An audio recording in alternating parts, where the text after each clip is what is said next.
Lighthouses. It's lighthouses this week. You know much about lighthouses, Tim? Well, I'm very excited to hear about them from an expert because there's something magical about lighthouses. They're sort of apart from, the normal world in a way, aren't they? Yeah, otherworldly. And we're joined by Tom Nancollas. Is that right, Tom? That's beautifully done. Yes, a very odd name, that. Where does that come from? It's Cornish, but a lot of people think it's Greek, actually. But it's Cornish, it's very rare, and it means Valley of the Hazel Trees. Oh, brilliant. Oh, come off it, really? No, my dad researched this, and he says that it does. And who am I to question him? Yeah, okay. Well, you're his son. Well, indeed. Maybe I should be questioning him more. Yeah, wasn't looking for an argument. And you are a conservationist and author of Sea Shaken Houses.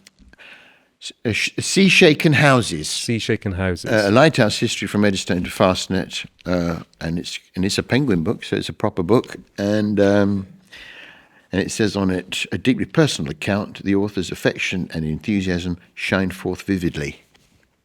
Francis Pryor said that. Quite so. Quite so. It was very generous of him. Francis is a great archaeologist. So you also have that sort of slight romantic thing about Whitehouse, like I was describing there slightly. Totally. I mean, I came at Lighthouses from the point of view of a romantic, kind of surreal and unworldly kind of non-expert in them. Became an expert in them over time. My point of view is building conservationist, right? So I was thinking about these as buildings, not as lighthouses, which sounds a bit strange. Yes. But they are buildings. They are remarkable Victorian in the main buildings, still out there, still shining lights, still standing flawlessly on their reefs. Because I should say that there are two kinds. There's the coastal lighthouses, which are the fairly ordinary type of buildings, right angles, washrooms, kitchens, bedrooms, etc. Like any of us would live in. What do you mean? Hang on. So it's just Well, a let him normal finish. house. We want to see what the next one is. Yeah. So You mean it's actually on the Yeah. on the mainland? Is what you mean by that? Do you? Exactly. Right. So on the coasts, on the cliffs, etc., you have these ordinary coastal lighthouses with a little tower with the light on it usually. Oh, so it's got buildings. it's got a little tower with a light on it. Often quite stubby tower. Right. And lovely, charming, but not in the same league as the offshore rock lighthouses, which is the subject of my book, Sea Shaken Houses. Oh, I Because see. those buildings are buildings which tremble, right? Which is quite an unusual thing for buildings to do. The book's called Sea Shaken Houses because they do shiver when particularly violent waves strike them, but they never collapse. Not a single one of them has fallen down. It's amazing, actually. And to think of the time depth and the length of time they stood on these reefs, which are little toe holds, right, in the sea. Like, you can't even see them sometimes. When unmarked, you couldn't see them at high tide in violent storms. That's why they were marked. And we were lucky, really, that they were marked by these amazing towers in the Victorian period, principally because it's really hard to imagine them being built now. The danger of this enterprise was extraordinary. To actually just get there and build them. Yeah, exactly. Get the bricks out there. Yeah. Well, imagine coming here, right, to do this job, but before you came here, you had to row for 13 miles over open ocean. Yeah, I wouldn't be doing it. Yeah, exactly. And sometimes Southwest trains are a bit like that, but I think it's. I mean, I've set this up deliberately. It's like basically 2 miles from my house. No, well, there we go. That's great. May Live above the shop. I ask a question? Well, may I ask two questions that you can answer quite quickly? Number one, how many offshore lighthouses are there for this country? I mean, yeah. There are 18 which are operational, 18. 20 in total. 2 of them are defunct. And then following on from that, how many of them of those 18, do people live in? None. So they're all automated now. That's the great shame, because actually these were buildings designed to be lived in by people, right? And the lighthouse keeper is, a well-known kind of concept, a romantic concept. The reality was actually pretty bleak, I think it's fair to say. But they were designed to be lived in, to be ventilated, to have the windows opened and closed, to be swept, polished, etc. And now that they're not, they have interesting kind of signs of not decay so much as neglect, which is a shame because they still shine their lights, right? They're still used. They're still really important. Unlike say windmills, which we don't use as actively anymore, right? To grind corn. We had an expert on windmills who actually would disagree with you. I would love. There's to meet one him. in Brixton. There is, and actually that's an amazing story, isn't and it? that makes flowers. So okay, just be careful. I shall take it. So why are they no longer manned? Is it they couldn't get anyone to take those jobs, or no? There was always it was a good job to have in a way. It was secure, and the vistas were spectacular. It's a bit like someone who works in an umbrella shop. In many ways, as long as there's rain and an umbrella, there's the rock umbrella fella, and as long as there's Lighthouses, waves and shipping, you'll need lighthouses. Totally. I think if the sea was ever permanently calm, then they would probably truly be redundant. Or if we didn't rely as much on shipping as we still do.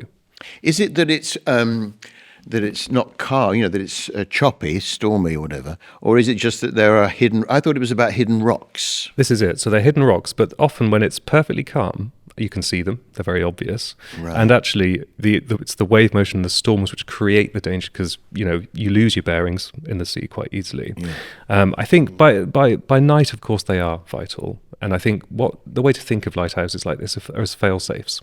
We have digital navigation technology most ships use primarily and rely on. But it's does that digital? Sorry, just to interrupt. That digital technology they have now, is that showing? Is that like kind of a radar thing? What they're approaching underneath the water? Oh, absolutely, yeah. So they can see all of this. Yeah, they don't really need it in that case. It's so sophisticated, but there's no certainty quite like the certainty of thousands of tons of granite.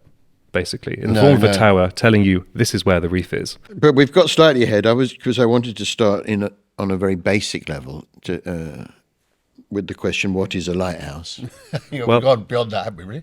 Well, I think it's worth digging into it a bit because the word house there is the ambivalent one, right? We all know that it contains a light, but the offshore towers that I wrote about in my book, they are more like strongholds or castles, really. They're not ordinary houses in any real sense of the word, domestic sense of the word. They're more like light castles, I would say. So there's an interesting thing about that, and also the house does a lot of heavy lifting when you think about the people who lived in them before, the keepers for whom it was a circular world, these offshore places. All the furniture's curved, all the walls are curved. The beds are called banana bunks. You sleep like a banana. You live in a kind of circular approximation of the clock too. You have precisely calibrated duties, night watches, etc. And the men who did this described themselves as being like pieces of clockwork. That's how they felt. They were very beautiful analog buildings designed to work with people inside them. Yes. And that's no longer the case, and they have an interesting afterlife now as a result. When they had people inside them, would it normally be one person, or would it be more than one? Well, it would always be three. You have to be really comfortable with solitude, but also with just huge vistas and elements. And be very noisy primal. as well, right? It'd be very noisy. Well, actually, originally, the lights turned with this kind of clockwork mechanism that just rose and fell very, very gracefully and very calmly. There wasn't much in the way of actual noise from within the tower, but you would have the sea kind of crashing against it. They were coal-fired kind of fireplaces and so on. Later, they were mechanized, so there was the engine going beneath it. I spent some time in the Fastnet, the one that's on the cover of the book. Yes, this one. 7 days and 7 nights, and it was extraordinary. On your own, or was with two other Irish lighthouse engineers, with whom I spent a remarkable week. Do you know the one in Dungeness, the lighthouse? Yeah, so that's a really interesting one. 60s, I think it is. It's not 60s, is it? Yeah, it's certainly post-war, and it's concrete structure, really quite unusual actually for its kind. I mean, Dungeness needs no introduction, does it? As a very weird place. It's fantastically sort of spooky and eerie. That was for sale, that one. Oh, was it? Yeah, because I got the details, and actually it wasn't that much. But my wife said, "No, we've got enough stuff." But it was a lot of. I've been up it, and there's a lot of stairs. Yeah. Oh, yeah. They're all characterised by stair after stair. Well, one fact about the stairs is that lighthouse keepers would often have much stronger right legs or left legs, depending on the way the stair was configured, than the other, because of the endless going up and down in one direction. Yeah, it's a bit like with if you use a micro scooter a lot. Yeah. Yeah, you'd be on one. Yeah. One leg gets built up when you have to have your trousers altered. So what was it about the Eddystone Lighthouse then that has entered sort of That's folklore? the real thing, is it, Eddystone Lighthouse? Oh yes, yeah. Well, I think it became totemic because there have been 4 lighthouses on that site, which itself is quite extraordinary. It was the site of the first ever offshore lighthouse. What is the site? Where is that? So it's 13 miles approximately south of Plymouth in the English Channel. Okay. So like really in a prime spot to make everyone's lives difficult really when it comes to shipping, because it's the main shipping route. And it was marked by an amazing man called Henry Winstanley, first of all, in the late 17th century. He had lost money in ships that were wrecked on this reef. He was a really interesting guy, an inventor. He came up with a museum of strange automata and practical jokes and the like just off Piccadilly, which actually was such a successful business that it ran for a long time after his death, because died he did, and I'll tell you how in a second. You can probably already guess. But he marked this reef with an amazing lighthouse, octagonal in plan, rising to 3 stories, but looking more like a Jacobean folly in a deer park than a lighthouse as we can think of it today. Strange weather vanes, strange projecting elements for no discernible, obvious purpose, gilded bedchamber, Latin inscriptions, etc., viewing gallery to take the air. It survived 2, I think, or 3 winter storms, so it proved it could be done. Everyone had thought it'd be impossible to do this, but it could be done.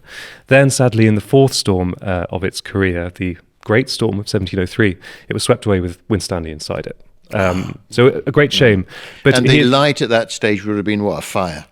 Basically a huge chandelier with wax dripping down everywhere candles. into the Wow. I mean, the lighthouse keeper's job then was to light them all and snuff them out. You can imagine how long that took, and how perilous it was. About 20 minutes, what? Probably. Also, going round, you think might sort of the problem might be that it might go too fast and blow the candles out. If you see what I mean? Oh, yeah, well, it actually was static.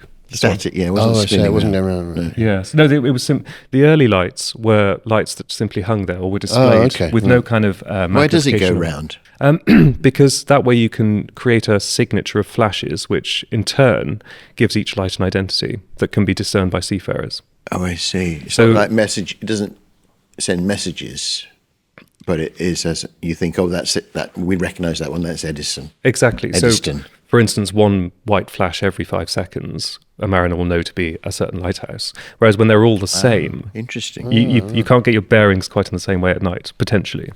So that was, and they spun in these in the glory kind of 19th century lighthouse design. They rotated in these amazing mercury troughs, which were like precisely engineered cast iron, so they would just turn. You could breathe on them, and they would turn around. Like, they were so beautifully done. But the mercury would be spilled when the lighthouse was shaken in particularly heavy storms. So part of your job would involve mopping up mercury spillages, which isn't great, really. Not for the, really, no. for your That would health. probably make you unwell. Yes. Yeah. In the long term. Okay. Is there anything further we need to know about lighthouses? Only that they probably, as architecture and as things, as buildings, are the most selfless act of building, really, that I think you could possibly imagine. They're there for the safety of everyone. They still operate today, and they should still capture our imaginations as a result. It I almost couldn't have makes put you, it better myself. No, I was going to say, it almost makes you think the amount of effort that, especially when people used to have to live there and operate this thing, that it almost might have been, and correct me if this is foolish, but it almost might have remove the rocks. These File them Might be- down. Yeah. File down the rocks.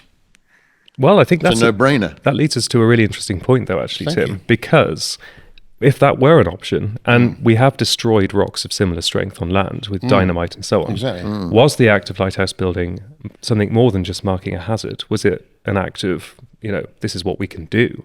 Yes. This is our capability. And actually, when you think about the 19th century, especially tendency to intervene in nature, build huge viaducts, huge No, earthworks, true, and I and suppose so it's on. environmentally friendly, and it's becoming part of the landscape of Lighthouse, isn't it? As opposed to saying we don't want you there, so Yeah. we'll destroy it. We'll find a way of working with the landscape. It's a way of adorning a reef instead of just destroying it. If we want to find out more about lighthouses, there's your lovely book, Sea Shaken Houses. Do you have a website, or is there a thing? I'm on Instagram. You can find me under my name. Thank Which you. is Tom Nancollas. Thank you very much. It's the Harry Hill Show.